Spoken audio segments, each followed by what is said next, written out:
You ask Tiger to calculate. This deals with linear inequalities with one unknown. The final result is r smaller than -1. Let's solve it step by step. Group all constants on the right side of the inequality. Add 7 to both sides.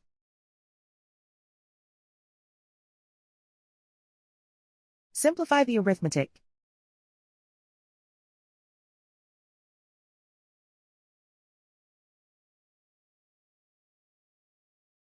Isolate the r. Divide both sides by -3.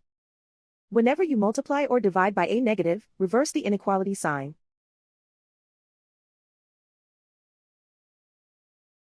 Cancel out the negatives.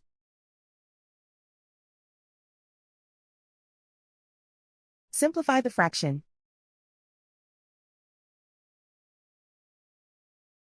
Move the negative sign from the denominator to the numerator.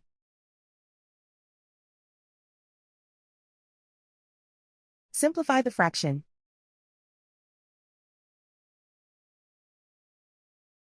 Plot the solution on a coordinate grid.